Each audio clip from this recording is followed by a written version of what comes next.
Hi there, guys. As you can see from the title screen, this is supposed to be Darkluis Plays Retro Games, which is my first episode. I decided to do it on the heels of the Retro Let's Play, and in reality, the Retro Let's Play wasn't really a Let's Play of any game. It was just showing off me playing old games and so forth. So I just kind of changed up the title and made it more for what it is. Today we are playing Magic the Gathering, but wait, you're sitting there and you're probably asking yourself, why am I playing the 2012 version if I'm playing retro games, or this is a retro game segment? We'll get into more detail here in the next couple of minutes, but I just wanted to go over 2012 with you guys for those that are familiar with it, or just not familiar, or also not familiar with the Magic the Gathering game. Magic the Gathering 2012 obviously came out this year. I'm not sure what month or what day or what so. You can get it on Steam. And in this game, it's a little more user-friendly in my opinion. If you're not a concurrent Magic the Gathering fan, or you haven't played any of the game or the card game or anything like that, this is a good way to start, literally. Let's just start off showing you guys the deck manager real quick, and see what I'm talking about. Okay, so we're in the deck manager area now. As you can see, there's some decks like the Forest Fury, Dark Heavens, Machinations, and Blood Hunger, so on and so forth. These are all the Planeswalker decks, except for, I believe, Forest Fury. That's a separate entity in its own, but like Chandra and Garrock and so on and so forth. You have the Planeswalkers on each deck, and they represent the deck of the Planeswalkers and their colors, like the Elvish, green and black, the red deck, the Island decks, the Plains deck, so on and so forth. Some of them have some of them have their own strategy towards them, and you use them. These are you use them to your advantage. So let's take a look at one of them first. I'll take a look at the Elvish one. And as you can see, I've already unlocked a couple of the cards. Only unlocked one card thus far in this one, and a lot of the 60 card decks that you get originally is a pre-construct of the deck, and you can only add and subtract the cards that you've unlocked. So it binds you to the deck that it's made for you, and all you do is add the cards that are already been made for you, like you unlocked thus far. Sorry. So we're gonna do a game real quick just so you guys see an idea of what the game is like. I'm gonna do a campaign game, and I'll do it against Kiora. I'm going to play, let's see, a deck that I have already unlocked thus far, and it'll be the Machinations. Machinations is basically a three-color deck that is mostly artifacts. It helps bring out stuff a lot faster. As you can see from the board, it's a little bit more, it's more modern for what it seems. And you'll in the next screen you'll see it coming up, the old way of doing things, but that's gonna come in a little later. But you'll see in the next following screens that once I start playing the retro game that I'm playing, you'll see the advantages and disadvantages. So we're gonna do a quick game here, see how long I last before I rage or I win. So it's a good variety. It's a good start for right now. So let's just start it. Alright, so is it my turn? No, it's her turn. Okay, she's first. For those that don't play Magic the Gathering, the first thing you want to do is pretty much get lands out and subsequently get creatures out with those lands. Okay, so she summoned Explorer. And this game is a little more graphically appeasing. And it's a little more graphically appeasing, and it's a little easier to check out the cards and everything like that. If you want to check out a card, you can zoom in, zoom out, and see what they do. Like this. So, since I only have 2 lands, I'm gonna summon the Gust Skimper. It's a 2/1 and plus add 1 blue, and we'll get flying until end of turn. He already has 3 lands out by turn 1, which is awesome in my opinion. 2 more lands. Alright, so I'm getting land owned at this point. Okay, so my next turn.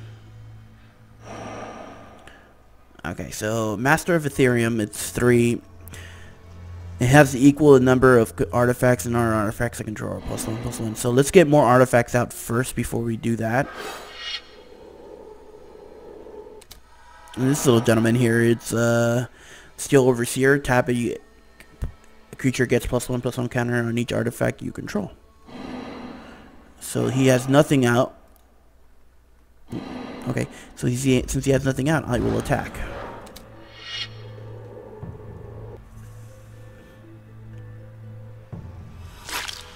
There we go.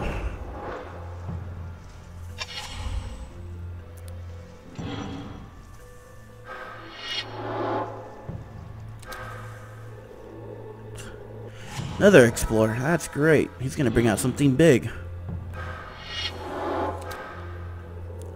The whole point of it, I think the whole point of the other deck is... Oh, God.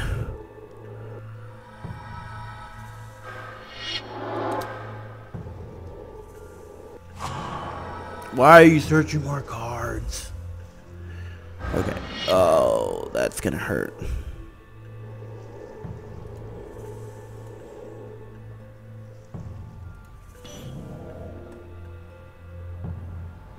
Yeah, there's no blocking this. I get it, I lost.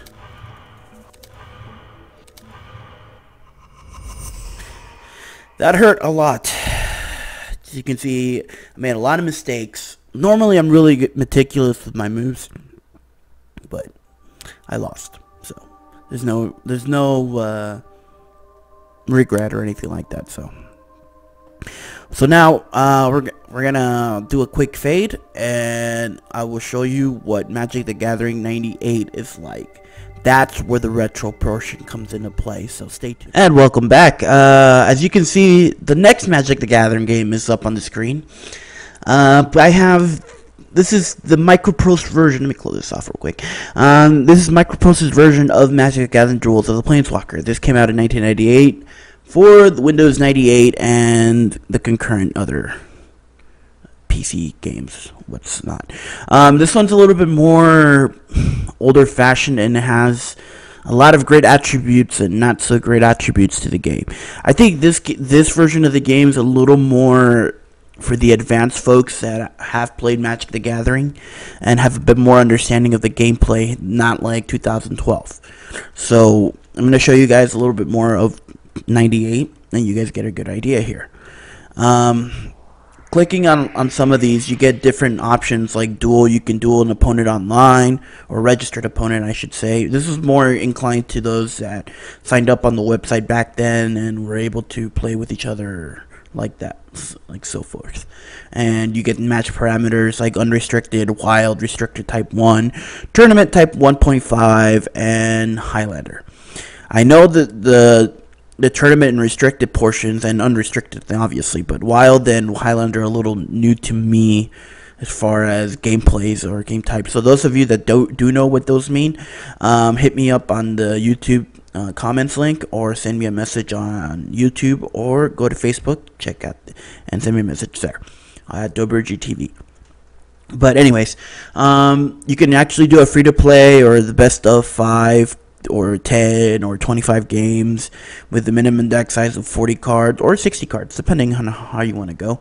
You have your solo duel. You can play against a random deck, or you can choose a certain deck the opponent has. This is against the CPU, obviously, and he gives you the skills from Apprentice, Magician, Sorcerer, Wizard, obviously being easiest to hard, playing Ante, and the games are a best of 1. or you can choose how many games you want to play against a PC. Then you have the Gauntlet. You can choose a deck and then play a certain number of opponents, and it's the best of one, and until you reach a certain 20 opponents, and then it moves on, or you win the game, so forth. And then you have Sealed Deck, in which you can play a tournament, and you can get choices of cards or a deck or whatever, and then you start up with either 40 or 60 cards with 5 free lands, and the tournament rounds are 5 with 32 players involved. And it's a best of 3, or you can change that as well. There's different options, and then you can check the dual options, coin flipping, and all this stuff. So moving on here, we'll show you the tools. As you saw with 2012, there was hardly any choice of cards, or you can actually remove the cards that you've unlocked thus far. In this game, you can actually build and modify your personal deck to your liking. So let's take a look at the deck builder, and you get a good idea of what I'm talking about. So here we are, deck builder. A lot of the times with the Magic the Gathering 98 game, you can only choose between the Alpha, Beta to 4th edition. In this game, I downloaded a patch that came with, like, I found the game with, that lets me use the newer cards and the newer animations and the newer card graphics that are available in the game now. And in this one, you can actually like take down the artifacts and multicolored decks and lands and so forth. And you take that off and start off with a blank slate, and then choose what colors you want to use and so forth. Also, you have no limit in cards in a card deck. You can build a deck as big as you want it or as small as you want it, and use it in solo play if you're interested in that kind of stuff. So you can choose between the planes, and you have any number of creature cards that are open to your advantage, at your disposal. Obviously, there being a limit and everything like that. You can choose from the newer Benelish Knight to, it looks older than it seems, but it comes out to the Avatar of Hope. But you can still use the older cards like Crusade and looks like that, and it's from the original Alpha and Beta sets.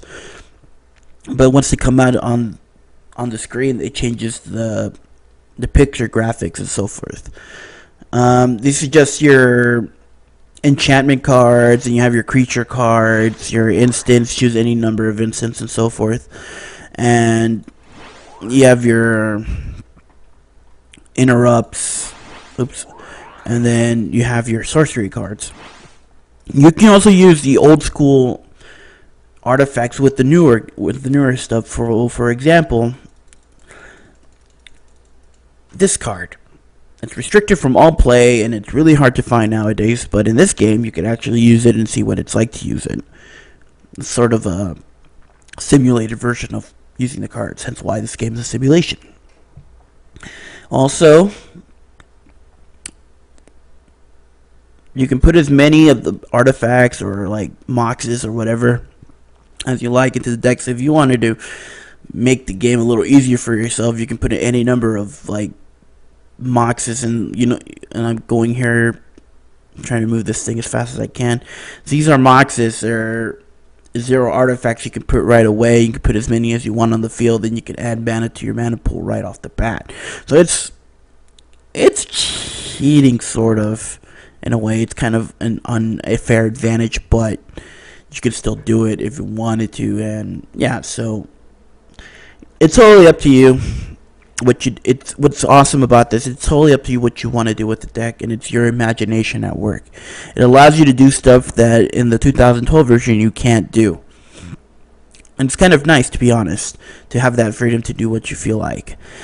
So, beside that, let me show you a deck that I have made. Yeah, you guys are going to freak out or whatnot, or gonna give me crap about having it too big and I have too much stuff and then I'm not playing it right and so forth. So let me show you guys a quick deck that I made, if I can find it.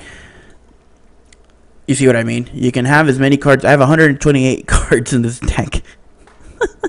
It's not the greatest card. This is not the greatest setup in the world, but you can put as many lands or as many like artifacts as you want. As you can see, like Black Lotuses, I have 6, and so forth. But you can have as many cards in your deck as you want. But at the same time, you have to keep within the rules of Magic the Gathering, as far as having 7 cards in your hand and playing lands as they're supposed to, and so forth. But you won't get penalized for using as many cards as you want in the actual game, which I will show you here in a second. But let's keep moving on to more of the attributes of this game. You also have something called Face Builder. You can build your own avatar and so forth and go around. It's a bit old schoolish and it looks pretty bad, but if you're interested in that kind of thing, so it's no big deal. So now we're back here, and you can go to the you can also get help, get tutorials on how to play the game as well, the basics and so forth. You get health files and see if there's any problem with the game or anything, and then you have the player. You can choose your avatar, like I said, and then you have a DCI record, your rank, your disconnect, your concede rate. That's if you're playing online, and you can actually choose your name and the date and everything, like your real name, your email, so forth, if you're playing online. And then Hall of Fame, view game records to see how well you're doing in the game and single player and so forth. Another interesting knack about this game, though, is the world. There's a game called Chandelar. It's a part of the 98 version. So yeah, you can go on here on Chandelar and check it out, that role-playing game for Magic the Gathering, and you can also watch animation for it, but we're not going to do that right now. I just want to go more basis on the dual aspect of the game. So if you guys are interested in seeing more of the single-player aspect or the RPG aspect of Magic the Gathering, please let me know on YouTube, and we'll see what we can do. So yeah, let's do a solo duel here. I'm going to use the deck that I have made and play against a random deck. So I'm playing against Holy War. Nice coin flip animation. I play first. Again, this is where I'm going to do the split screen with the other duel that I did. And this one, it's a little more... Yeah, it looks worse than what it is in 2012, but you get a little more control here, I think, in my perspective. Not to mention you're playing with your own personal deck that you've made. You can play against the computer. So let's get started here. Okay, well, so now as you can see, the split images that you see are of Magic 2012 and Magic 1998. And as you can see, there's a lot of differences, as you can say. I mean, obviously after 16 years, 17 years of gameplay or whatnot, you're gonna obviously see some differences and stuff like that. So, I mean, yeah, the art style and everything is a little different, and obviously the graphics in 2012 is better and comparatively to 98 and everything. But I think there's hardly any difference really. I mean, just the obviously zoom in, zoom out to 2012, but again, I mean, you still have your avatars and your total life points and everything like that. So I mean, there's no difference. The only difference about 98 really is the fact that it does a lot of custom stuff that 2012 won't do. I mean, aesthetically, 2012 is the better looking of both games, but 98, I think, gives you a lot more leeway, a lot more freedom to, as the player, to do something with it, just do something with the gameplay or with the deck or whatever. So, all in all, in essence, if you want a good-looking, updated game of Magic the Gathering, 2012 is your best bet. But if you want a little more challenge, you want freedom to work on something or work on a deck and then play against the computer just at solo, I would suggest 98 because it gives you it's a little bit more complicated and it gives you a little bit more leeway than 2012 does. Well, We've come to the end, ladies and gentlemen. Hopefully you guys really enjoyed this video. Seeing this is the first time I've ever done anything like this, other than the retro Let's Plays, but that's just gameplay. Hope you guys stay tuned for more of Darkluis plays, and let me know how you feel about it and what games you guys want to see. You can hit me up on YouTube or Facebook at DobroGTV, as well as Tumblr. So this has been Darkluis from DobroGTV, and I will definitely see you next time.